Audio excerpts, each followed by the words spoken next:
Dion, to have the consistency on the offensive line of everyone you're bringing back, I know during this time of year you've been working through some injuries, but just what can it do to have those 5 starters back for this season? Yeah, it's like, I speak in analogies, man. It's like having a choir and being able to sing or play the right instruments to sing the right song. Like that's kind of what it is, getting the guys back and having the same group of 5 and 6 and 7. You know, the consistency is what's key.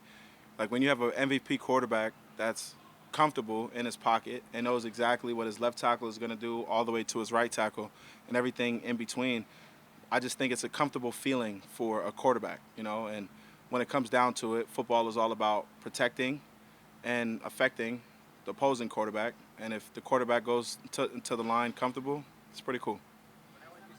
Shows up with I was talking to Joe Brady about it. He was saying how there's nonverbal communication. What is that like when you guys don't necessarily need to talk to each other because the chemistry is so deep? I literally mean it when I said it on that little interview on the sideline. We have our own language. We have our own language. Some people chirp, and I know exactly what a little noise means, if that's the question. But I think to be able to communicate in our own language is key, because there's 5 guys up there, then you have a swing guy, then you have a backup guy. That's about 7 guys. And for the 7 guys to be able to speak the same language is dope. You could use it in any phase of life. You could be hungry and be like, and he know, yo, look, it's time to go eat. Stuff like that. I think that's cool. I like to dumb down the game, and that's making it easy. Instead of learning plays, you just learn sounds.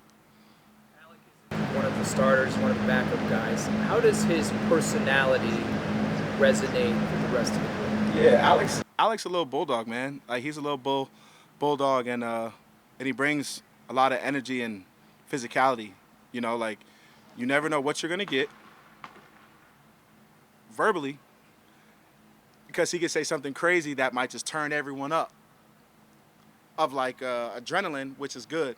But as a player, Alex a consistent player, and I think that for depth on the O-line, that's key, and Alex does that on a daily basis. See him now working some at center.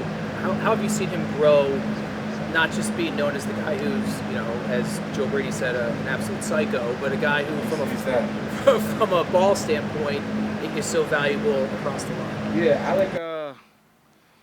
The fact that Alec could play any position on the line is cool.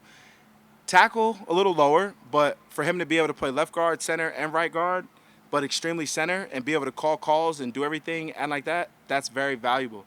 That's it's a hidden gem. And for a guy to be able to do that and sit on the sideline or stand on the sideline and come in when his number is called and then go in without a hiccup, that's a bonus.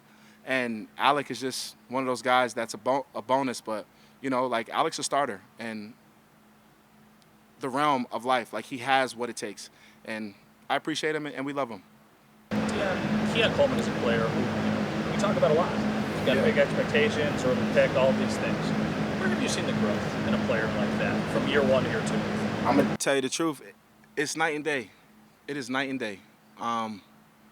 It is night and day, or a sunny day and a storm, if you want to put it in any way. Keon is not the same player from last year, so the league better get ready. He is not the same guy, and as a teammate, I am so glad that he picked it up so early, because he is not the same player, and I'm just glad that Josh has him as well as the Buffalo Bills, because Keon has showed up in every bit of where we needed him to show up at, from training camp to being on time to checking in to dinner to checking in to lunch to being available. He's been a fully changed Keon, and I'm happy to be his teammate and for him to just keep learning, because he is going to be special, and he already is. But this is Keon's time, and you'll see it. Team, I know you can't replicate what happened last year. You're starting a new slate. You had a really good offense last year, and he was unavailable for several weeks because of the injury. Are you a Bills fan? No. You like the Bills? No. Okay. I cover you guys. Okay, so what's your favorite sports team? In general, what's your favorite sports team? The Boston Red Sox. That's the baseball team. Yes. Who's the best player? As you're in a Yankees hat, I'm So, fine. Yeah. so who's their best player? Right now it's Trevor Story. So imagine if Trevor Story last year was his rookie year, and this year one of his teammates is saying that I can't wait to see. You said Trevor? We can't wait to see Trevor play. How would you feel? That's how I feel. Joey Bosa's getting ready for year number 10. He's got gone up against now a couple of months. Year 10 as a vet, has he still got some juice in there? Yeah. What the heck? Oh my gosh. I don't be knowing what like the world, cause like the world will like shame somebody or be like, oh, he lost it or this or that, and blah blah blah blah. Guys are getting better over time. I don't care what nobody says. People will try to say that the older you get, he's starting to fall. We're getting better as we get older, okay? Trent Williams is the example of it. He's the pinnacle of it, right?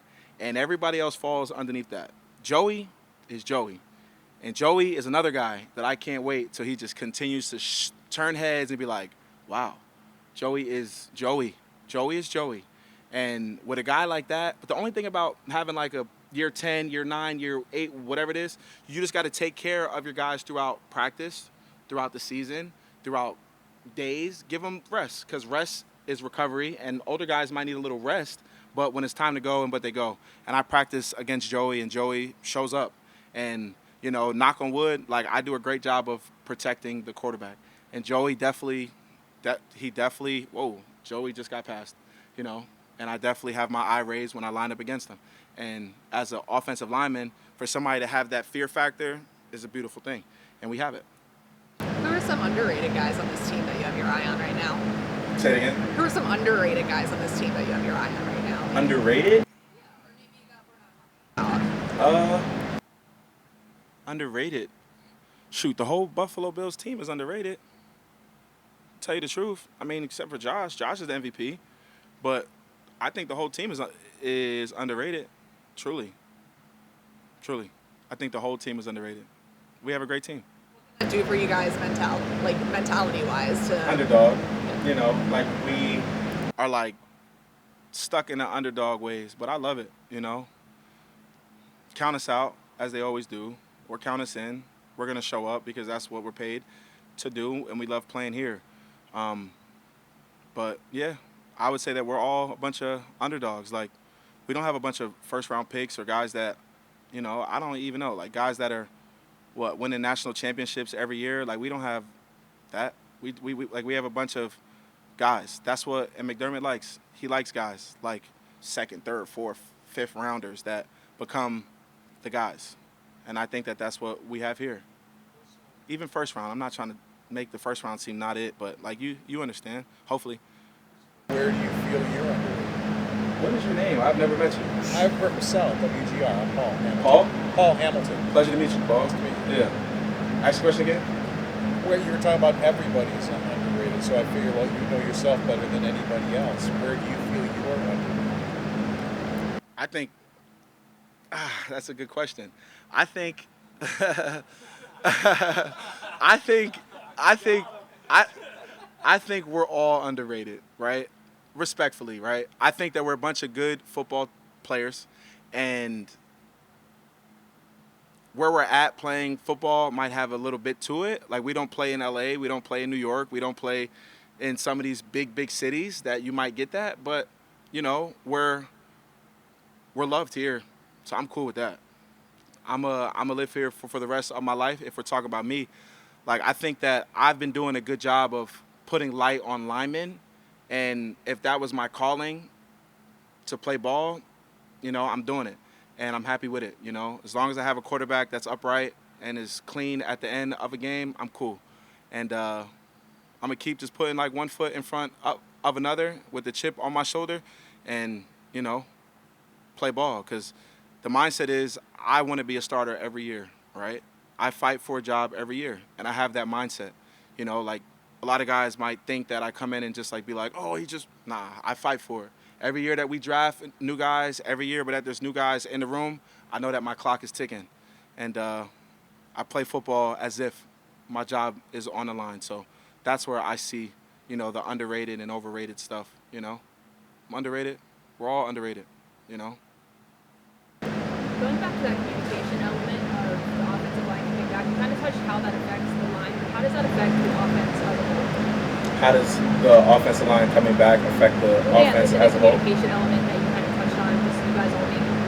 Yeah, it just puts us all on the right beat. Like we know exactly who we are when we touch a football field. We know where we could lean to. We know who we could leave one-on-one. We know who we can't, you know, and it just gives the coaches a comfortability of calling calls, right? Like they know exactly who Dion is. They know exactly who Cybo is and Connor and Dave and Alec and Spencer. Like they know exactly who the guys are, even Vandy.